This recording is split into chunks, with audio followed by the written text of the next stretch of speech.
एक तो ये कि आप सबका बहुत बहुत शुक्रिया। मेरे लिए बड़े एज़ाज़ की और बहुत ऑनर की बात है कि आप लोगों ने वक्त भी निकाला और इस मौजू पर गुफ्तगू करने के लिए हम सब इकट्ठे हुए हैं। मुझसे बड़े इख्तिलाफ़ात हो सकते हैं आपको।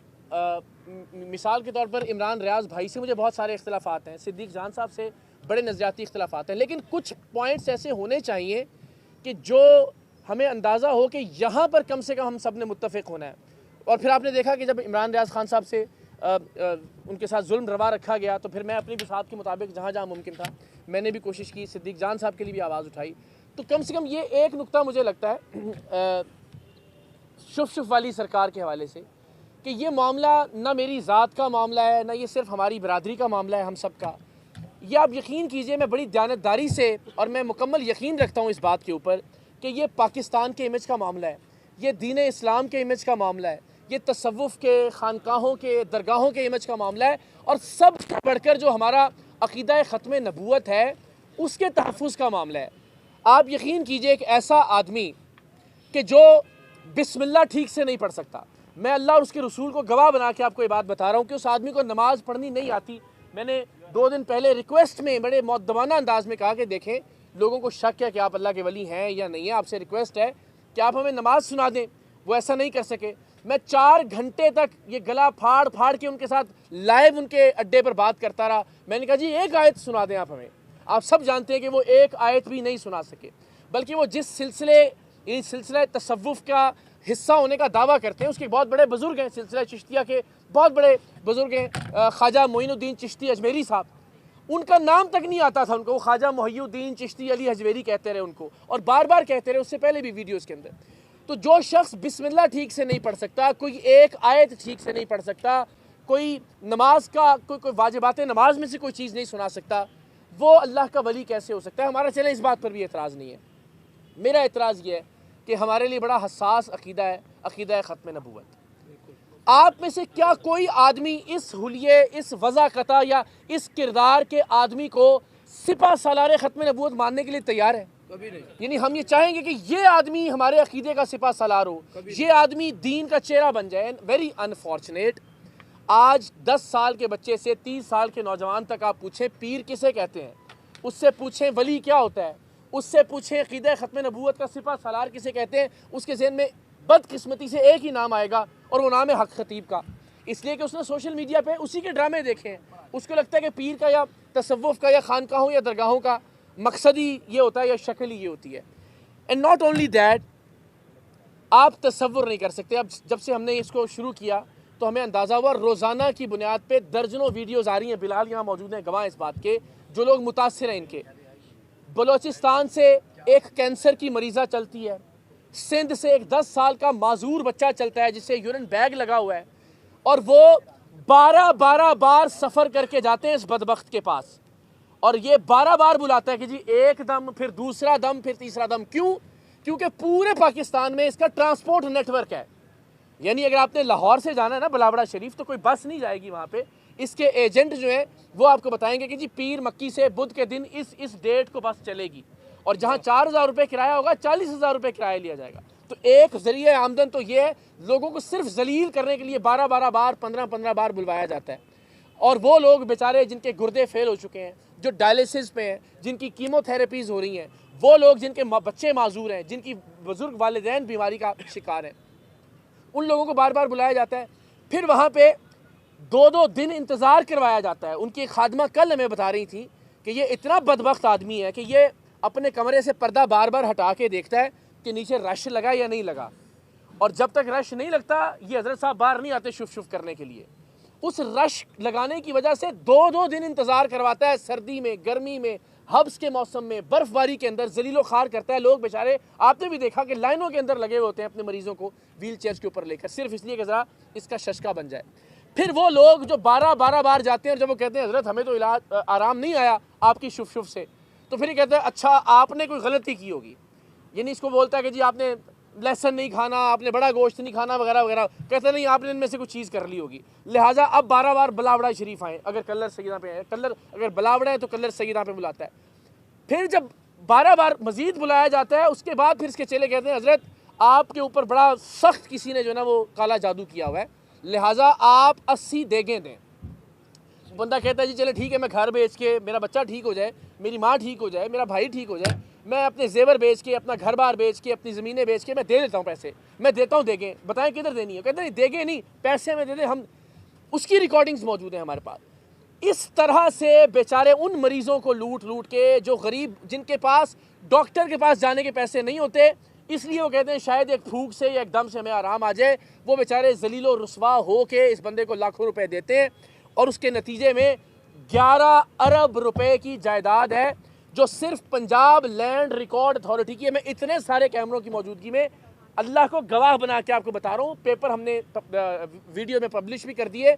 सिर्फ पंजाब लैंड रिकॉर्ड अथॉरिटी, इसमें DHAs नहीं है, इसमें बहरिया टाउन की प्रॉपर्टीज़ नहीं है, इसमें इस्लामाबाद की प्रॉपर्टीज़ नहीं है, इसमें KPK की प्रॉपर्टीज़ नहीं है, इसमें सिंध की प्रॉपर्टीज़ नहीं है, इसमें पाकिस्तान के बाहर इसके असासे नहीं है, इसमें इसके सोने के ताज नहीं है जो लोग इसको पहनाते हैं, इसमें इसके हीरे की अंगूठियाँ नहीं है, इसमें इसकी अरबों रुपए की, करोड़ों रुपए की नहीं, अरबों रुपए की गाड़ियां शामिल नहीं है, इसके डॉलर और पाउंड जो कैश की शक्ल में ये मनी लॉन्ड्रिंग करके मंगवाता है पाकिस्तान के बाहर से, जहां जहां ये जाता है, मैं वो शामिल नहीं है। सिर्फ पंजाब का जो लैंड रिकॉर्ड अथॉरिटी का रिकॉर्ड है उसके मुताबिक 1100 करोड़ की प्रॉपर्टीज हैं, जिसे माना है, ये डिनाई नहीं किया इसने बाद में जो इंटरव्यूज़ दिए इसने कहा जी मेरे पास 1100 खरब भी हो तो कम है, आप सिर्फ 11 अरब की बात कर रहे हैं। और क्या फिर बदबख्त आदमी कहता है मैंने खत्म नबूवत सेंटर के नाम पर ये प्रॉपर्टीज़ ली है।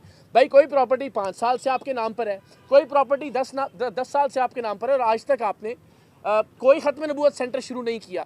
और ख़त्म नबूवत सेंटर के लिए आप अपने नाम पर प्रॉपर्टी लेंगे, कोई इदारा होगा जिसका ऑडिट हो सकता हो, आप पर्सनल नाम के ऊपर कैसे ले सकते हैं?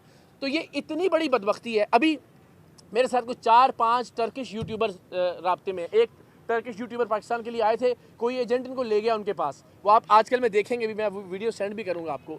तो वहाँ जाके इसने वो टर्किश को भी शुभ शुभ करना शुरू कर दी, और वो उसने इतना नेगेटिव वो बनाया, हमारे यहाँ पॉपुलर इसलिए नहीं हुआ कि वो टर्किश के अंदर 1 मिलियन व्यूज़ उसके वहाँ पे हो चुके हुए हैं, और कोई 1.5-2 मिलियन के उसके फॉलोअर्स भी हैं, उसका नाम समथिंग अली कुछ करके। तो उसका इंटरव्यू भी अभी हम करेंगे 1 आध दिन के अंदर। तो आप ये देखें, आप सब जानते हैं कि गोरे भी अब वो शुभ शुभ करके मीमे बना रहे हैं, ठीक है ना, वो सब जो आपके टर्किश यूट्यूबर्स हैं वो भी।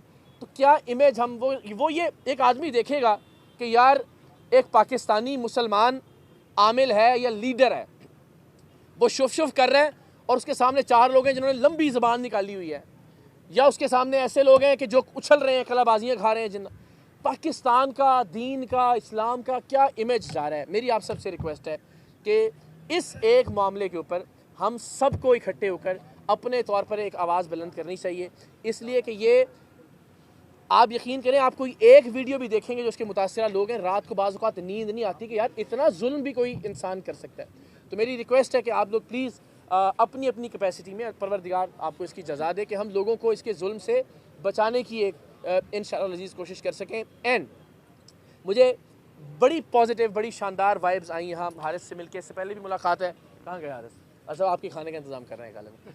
तो मुझे इतना अच्छा लगा, मैं अपनी कैपेसिटी में, जो मेरी हैसियत है, जो मेरी औकात है, मैं आपको ये अश्योर करता हूँ आज रिकॉर्ड के ऊपर, मैं जिस तरह से भी आप में से किसी के भी इनफरादी तौर पर या आपके प्लेटफॉर्म पर इज्तिमाई तौर पर किसी तरह भी काम आ सकूँ, मैं इंशाल्लाह आधी रात को साथ चलने के लिए तैयार हूँ, आपके साथ खड़ा होने के लिए तैयार हूँ। जहाँ पे जिस तरह, इसलिए नहीं कि चूँकि इस वक्त हमें कोई ज़रूरत है और हम खतीब के वाले से वो काम होता रहेगा, और अल्लाह ने अगर चाहा तो यकीनन उसका अड्डा बंद हो जाएगा, लेकिन इसलिए भी कि हमें ये लगता है कि सबको अपने छोटे छोटे नज़रियाती इख्तलाफात को और चीज़ों को भुला के कम से कम इस एक मकसद के ऊपर इकट्ठे हो जाना चाहिए कि हम आपस में किसी के साथ भी जुल्म और ज़्यादती बर्दाश्त नहीं करेंगे, और किसी दूसरे के साथ भी नहीं।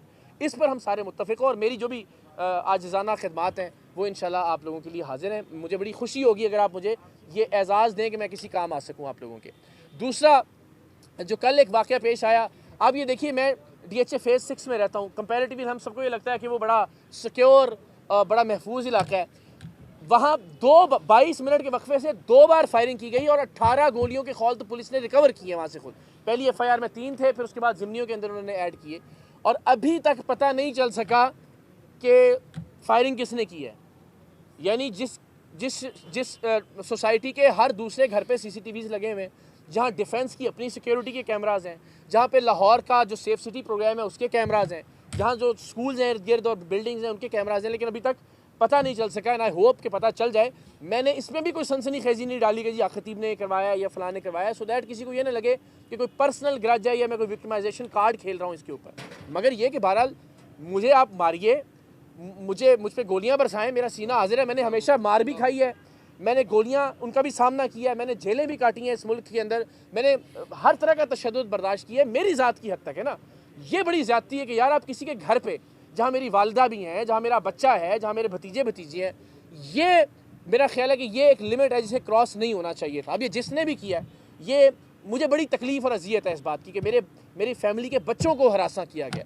मेरे साथ आप मुझे मार दीजिए, कोई मसला नहीं, मैं तो यहाँ भी मौजूद हूँ और हर जगह बगैर उसके घूम रहा हूँ, लेकिन ये एक लिमिट है। और मेरा ख्याल है कि इस मामले के अंदर मेरा ये अज़्म है कि इंशाल्लाह हम हर कानूनी हद तक जाएंगे और जो भी लोग इसमें मुलव्वस हैं उन्हें कैफ़र किरदार पहुँचाएंगे। घर को या फैमिली को इन्वॉल्व नहीं करना चाहिए। मेरे साथ नज़रियाती इख्तलाफ है, मुझे आपको लगता है कि मैंने गलत किया है, मैं हाज़िर हूँ, मेरे साथ आप जो भी करना चाहें कानूनी तौर पर भी और वैसे भी। बट दिस वॉज समथिंग जिसने मुझे बड़ा डिस्टर्ब किया है कि बच्चों और फैमिली जहाँ मौजूद है वहाँ पर इस तरह की हरकत नहीं होनी चाहिए। एंड आई एम श्योर कि इस पे सारे लोग हम सब मुत्तफ़िक होंगे कि इस हद तक बहरहाल इख्तलाफ में नहीं जाना चाहिए।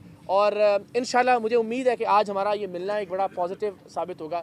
मेरी खिदमत हर सब मैंने कहा कि जिस तरह से भी है मैं इंशाल्लाह रेंडर करता हूँ। कभी आप आधी रात को भी कहें, मैं, मेरा घर, मेरा दफ्तर, हर तरह से मैं इंशाल्लाह आप गैदरिंग्स करना चाहें, वहाँ भी कुछ छोटी सी एक जगह मौजूद है, हर तरह से इंशाल्लाह अजीज़ मैं हाज़िर हूँ। और मुझे यकीन है कि हम सारे साथ मिल के, अल्लाह ताला आपको सलामत रखे। मुझे बहुत अच्छा लगा और इसमें कोई शक नहीं है कि ये जो हारिस के अंदर जो एक लीडरशिप क्वालिटी मैंने देखी, जिस तरह से ये लड़ने मरने के लिए तैयार हैं, जिनके साथ ये खड़े हो जाएं। आज भी हम हाई कोर्ट बार ने भी हम वहाँ मौजूद थे, जो उनकी नई इलेक्टेड कैबिनेट है, तो उन्होंने भी कहा कि जी हम आपके साथ हैं। तो वहाँ एक साहब ने कहा कि यार जे किसी के नाल चलिए ना तो फिर उन्होंने पता लगे कि नाल चल रहे हैं, तो जे किसी के खिलाफ होइए तो उन्होंने भी पता लगे कि किसी के खिलाफ। तो ये हारिस मुझे लगता है कि जिसके साथ चलने वाले उसको पता लगे कि यार कोई नाल चल रहा है। खतीब को भी पता लग गया। हाँ जी जी।